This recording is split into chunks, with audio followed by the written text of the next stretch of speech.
자, 근데 재미난 게 이 흰머리를 검은 머리로 바꾸는 방법에 대한 논문이 하나 나왔거든요. 자, 그리고 그런 이야기도 들어보셨죠? 자, 흰머리를 검은 머리로 바꾸는 음식이 있다.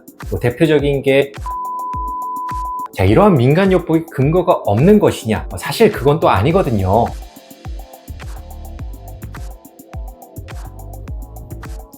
안녕하세요. 피부과 전문의 문정인입니다. 흰머리 때문에 고민이 많으시죠? 자, 왜 누구는 흰머리가 잘생기고 누구는 잘생기지 않는 것일까요? 자, 오늘은 이 흰머리의 비밀을 낱낱이 파헤치면서 풍성한 검은 머리를 가질 수 있는 비결을 여러분께 소개해 드리도록 하겠습니다. 자, 바로 시작합니다.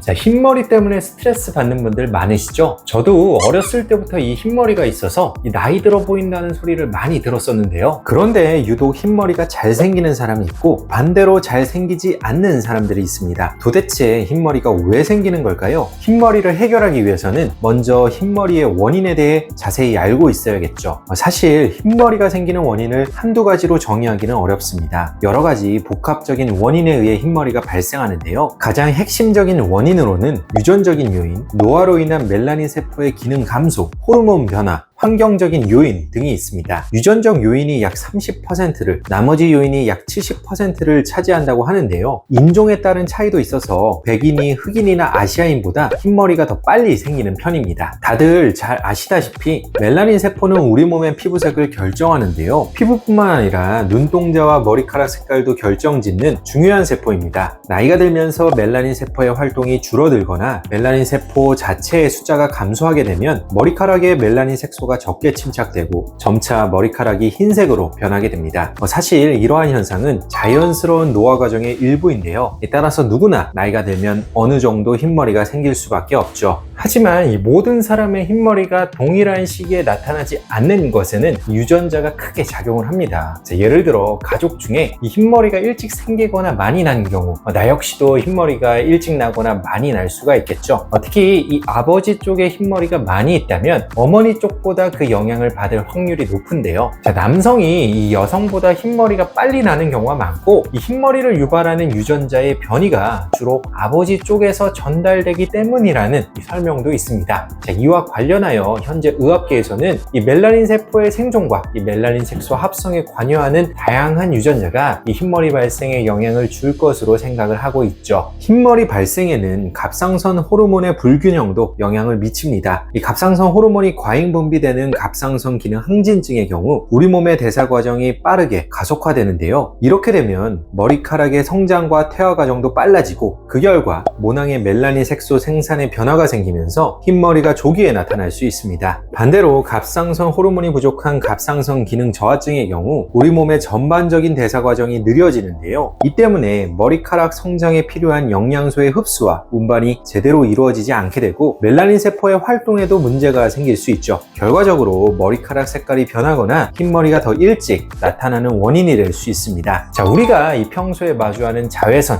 흡연, 스트레스, 이 영양결핍 같은 것들도 이 머리카락의 색깔에 영향을 줄 수 있는데요. 자외선은 모낭의 멜라닌 세포에 직접적인 손상을 주거나 그 기능을 떨어뜨려 흰머리가 더 쉽게 생길 수 있게 하고요. 자외선으로 인한 산화 스트레스가 멜라닌 세포를 간접적으로 손상시킬 수도 있죠. 흡연은 전신적인 산화 스트레스와 염증을 증가시키는 주범인데 담배 연기 속에 있는 니코틴이나 타르 같은 독성 화학물질이 모낭과 멜라닌 세포에 손상을 주고 그 기능을 저하시킬 수 있습니다. 또한 비타민 B12 결핍이 흰머리와 관련이 있다는 것도 잘 알려져 있고 지속적인 스트레스 역시 멜라닌 세포의 기능에 부정적인 영향을 미쳐서 흰머리가 잘 생길 수 있는 환경을 조성하기도 하죠. 2020년에 발표된 네이처 논문에서는 생쥐 실험을 통해 스트레스로 인한 교감신경의 노르아드레날린 분비가 멜라닌 세포에 영향을 미쳐 흰머리를 유발한다고 밝히기도 하였습니다. 자, 이렇게 흰머리는 단순히 하나의 요인 때문에 생기는 것이 아니라 이 여러 요인들이 복합적으로 작용해서 나타나는데요. 따라서 흰머리가 생기는 시기나 정도가 이 모두에게 다른 건 당연한 일일 수밖에 없죠. 자, 만약 내가 남들보다 흰머리가 일찍 생겼거나 많이 생겼다고 한다면 가족력은 없는지, 갑상선 호르몬에 문제는 없는지, 자외선에 자주 노출되는 건 아닌지, 흡연을 하고 있는지, 영양 섭취에 불균형은 없는지 한번 확인해 볼 필요가 있습니다. 자, 흰머리에 관한 여러 가지 속설들을 많이들 궁금해 하시는데요. 자, 이러한 속설들이 정말 진실인지 한번 짚어보겠습니다. 자, 첫 번째 속설. 이 흰머리를 뽑으면 흰머리가 더 난다. 자, 흰머리를 하나 뽑으면 자, 그 자리에서 이 흰머리가 두세 개씩 나게 된다고 생각하시는 분들이 많은데요. 자, 정답은 거짓입니다. 머리카락 하나하나는 각자 독립된 모낭에서 자라나오고 각각의 모낭마다 멜라닌 세포가 존재하는데요. 흰머리를 하나 뽑았다고 해서 주변의 멜라닌 세포가 영향을 받아 흰머리가 더 생기는 것은 아닙니다. 뽑은 그 자리에서 다시 한 가닥의 흰머리가 자라나올 수는 있지만 흰머리가 더 많아지는 것은 아니라는 것이죠. 원장님, 그러면 흰머리가 보기 싫은데 막 뽑아도 되겠네요. 자, 어차피 뽑아도 새로 올라오는 머리가 흰머리일 뿐더러 뽑는 과정에서 두피나 모낭에 손상이 올 수 있기 때문에 적당히 하는 것이 좋고요. 가급적 뽑기보다는 자르는 것을 추천드립니다. 자, 두 번째 속설. 민간요법으로 검은 머리로 되돌릴 수 있다. 자, 매번 염색을 하기도 귀찮고 자, 민간요법을 통해서 검은 머리로 되돌릴 수 있으면 정말 좋을 텐데요. 흑임자를 먹으면 머리카락이 검어진다. 자, 검은 콩을 먹으면 머리카락이 검어진다. 뭐 이런 속설들이 있잖아요. 결론부터 말씀드리자면 반은 맞고 반은 틀린 이야기입니다. 대부분의 흰머리는 노화 혹은 유전적 요인에 의해 멜라닌 세포의 기능이 떨어지면서 생기는데요. 자, 이렇게 감소된 멜라닌 세포의 기능은 다시 회복되지 않기 때문에 흰머리를 검은 머리로 되돌리는 것은 사실상 불가능합니다. 염색 외에는 특별한 방법이 없다고 말씀드릴 수 있죠. 자, 하지만 흰머리가 영양 결핍과 극심한 스트레스로 인해 생긴 것이라면 상황은 조금 달라질 수 있습니다. 부족한 영양소를 보충하고 건강한 상태를 회복함으로써 다시 검은 머리로 돌아올 수 있다는 것인데요. 이럴 때 민간요법에서 언급되는 흑임자나 검은 콩 같은 식품이 어느 정도 도움이 될 수 있습니다. 비타민과 미네랄을 풍부하게 함유하고 있어 머리카락에 필요한 영양을 공급할 수 있죠. 스트레스와 관련해서는 2021년에 발표된 재미난 논문이 하나 있는데요. 자, 논문에 따르면 스트레스가 심했던 시기와 머리가 희게 변한 지점이 일치하는 것으로 나타났습니다. 30세 아시아계 여성은 남편과의 갈등으로 별거했던 2달간 자라난 머리카락 2cm가량이 하얗게 변한 것을 관찰했고 이혼 후 심리적으로 안정이 되자 다시 검은 머리로 돌아왔다고 하고요. 또 다른 35세 백인 남성은 회사에서 스트레스를 줄곧 받는 동안은 흰머리가 나오다가 2주간 휴가를 다녀온 기간 동안은 검은 머리가 자랐다고 보고를 하였죠. 즉 스트레스가 흰머리를 유발한 경우 다시 검은 머리로 되돌아올 수 있다는 정량적인 증거를 제시하고 있는 연구라 볼 수 있겠습니다.